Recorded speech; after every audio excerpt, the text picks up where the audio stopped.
Hello and welcome back to Two Therapists Walk Into a Podcast. I'm Robin Green, LCSW in Tucson, Arizona. And I'm Stephanie Etzel, an LCSW in Salt Lake City, Utah. In our last episode, we said trauma is what stays. Today, we're pushing that one step further because sometimes what stays didn't come from anything that happened. I always say this. I just love that we do this right here. It came from what didn't. The trauma no one can point to. What didn't happen still happened. Yeah, I like that. And so today we are talking about emotional neglect and the grief of an empty room. Let's arrive. If you're driving, as always, keep your eyes on the road. Your ears can definitely do this work entirely.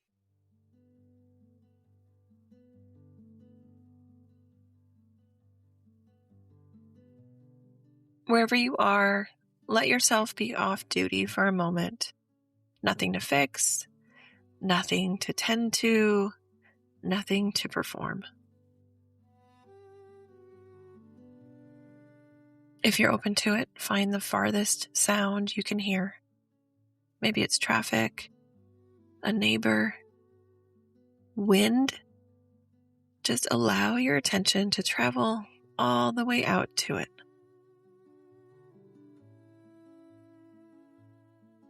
And come back. Find the closest sound now. Maybe it's your own breath, the hum of whatever's near you. Go ahead and rest there.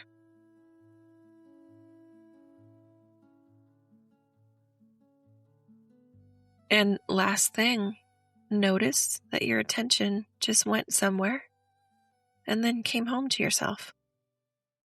It will always know the way, and that's worth something. Let's begin.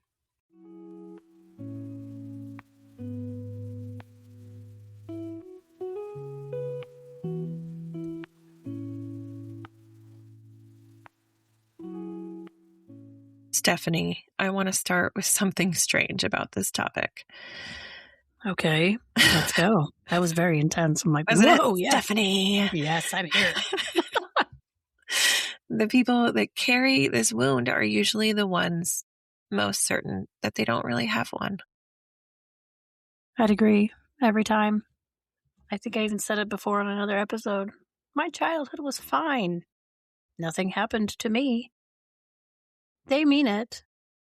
They've searched their memory for an event, come up empty, and concluded the problem must be them. Right? And they're telling the truth. Nothing happened. And that's the wound. Nobody asked how they were feeling. Nobody noticed when they went quiet. Like nobody came around. Yeah, that makes sense. There's no scene to describe, right? You can't photograph an absence, flip through the family albums, and everything looks, well, fine. Mm-hmm. So picture the room instead. A kid sitting in it, having a feeling maybe that's too big for their body. We all know that feeling. And the room just stays empty, knowing that you experienced something that you couldn't describe, then no one arrives. And now run that a few thousand times. Just a few thousand. Because the child doesn't conclude, my parents are overwhelmed, or my family doesn't do feelings. Children cannot afford that conclusion. They land on something much more efficient. My feelings must not matter. I must not need this. Yeah. And then this is the part that gets me. They get praised for it. You were so easy, so independent, never any trouble.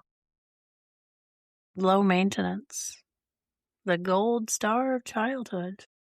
And I was extremely decorated. We know, Robin. We know. Like 5-star child general here. But that efficiency sends a bill. It just arrives decades later.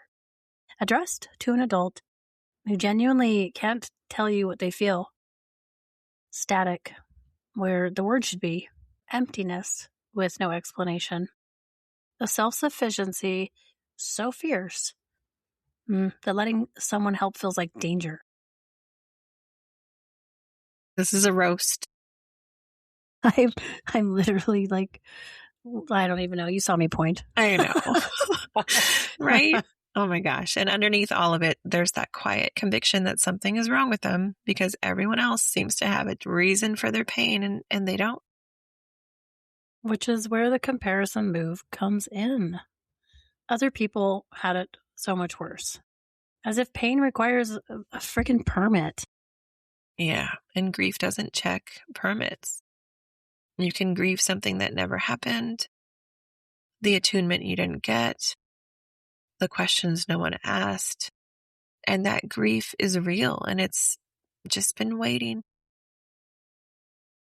So notice for our series, what got built in that empty room? A part of that child made a decision. Needing is not safe here. That part is still keeping the policy. Still enforcing a rule nobody remembers writing.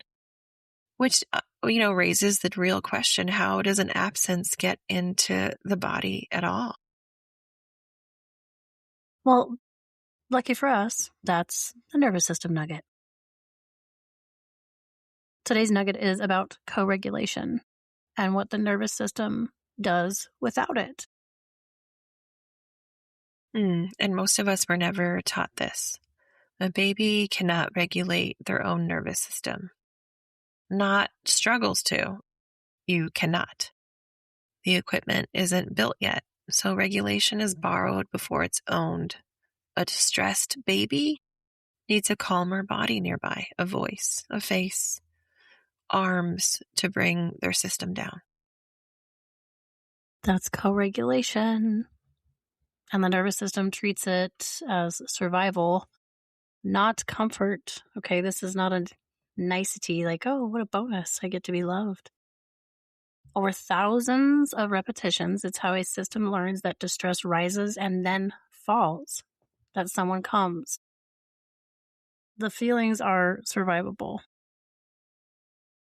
There's a famous experiment, the still face, where a parent plays with their baby, fully engaged, and then on cue goes completely expressionless, just blank. And within seconds, the baby protests. It's heartbreaking, reaches, even shrieks, tries everything to get that face back. I am shrieking inside because I show this video probably at least once or twice a month to people. Yeah, we used to watch it in our DBT groups. So notice in this also, when nothing works, this baby, she actually stops trying. She looks away. She slumps. She collapses, you guys. She tries in so many ways to get the mama back. But in under 2 minutes on this video, you can actually watch how a human nervous system gives up on connection and starts trying to manage alone. Yeah, and now stretch 2 minutes into a childhood. The system adapts brilliantly. It stops signaling, why cry if no one comes? It turns the volume down on its own needs until they're barely audible, even from the inside. Well, it's that brilliant shutdown, right? That brilliant dorsal vagal mode we're trying to immobilize to conserve that energy. So decades later, someone can sit across from you and genuinely not know what they feel. The feelings aren't missing. The broadcast was turned down so long ago that nobody is left who remembers the actual station. I think that's also maybe the hopeful piece. Turned down isn't gone.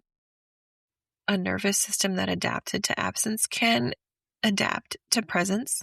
It's slower because it's learning something it should have been given. But the wiring never really left.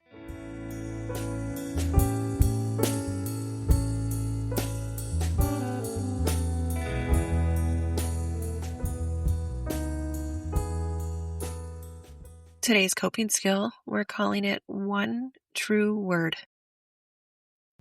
It's small on purpose. sometime today. You don't need to be upset to do this, by the way. Ordinary is better. You pause and ask yourself one question. What's here right now? And offer it one word, not a paragraph, not the backstory. Maybe it's tired, tight, restless, soft. Even bored can count. And maybe even nothing much counts. If no words come, and for a lot of us at first, no words come, go to the body instead. Warm chest, maybe heavy shoulders, buzzy hands. A location and a texture is a perfectly good answer. Right, because the skill isn't really the word. Every time you pause and ask, you're being the person who walks into the room. You're doing the noticing that didn't get done. The question matters more than the answer. Even, I have no idea what I feel. Notice without judgment is attunement. You showed up and asked. That's the repetition the system was waiting for.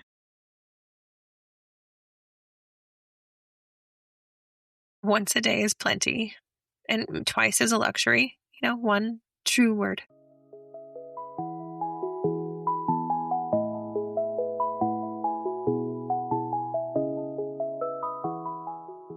Here's the question we'll leave you with this week. It's a simple one.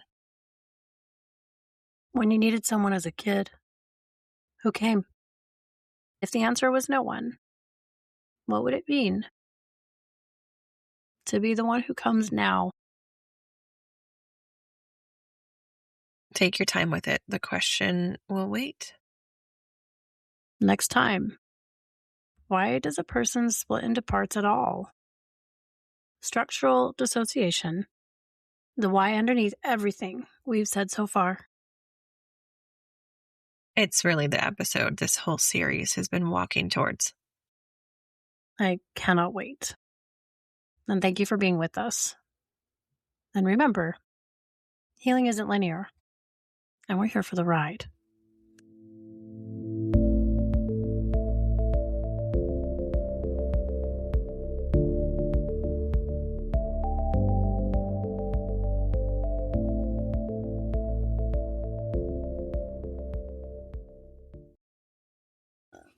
This podcast is for educational purposes only, and it is not a substitute for therapy, medical care, or professional advice. Listening to this podcast or this episode does not create a therapeutic, clinical, or professional relationship with us. If you're experiencing distress, physical symptoms, or emotional concerns that feel overwhelming, we both encourage you to seek support from a qualified healthcare or mental health professional. And if you are in immediate danger or need urgent support, please contact local emergency services or a crisis line in your area.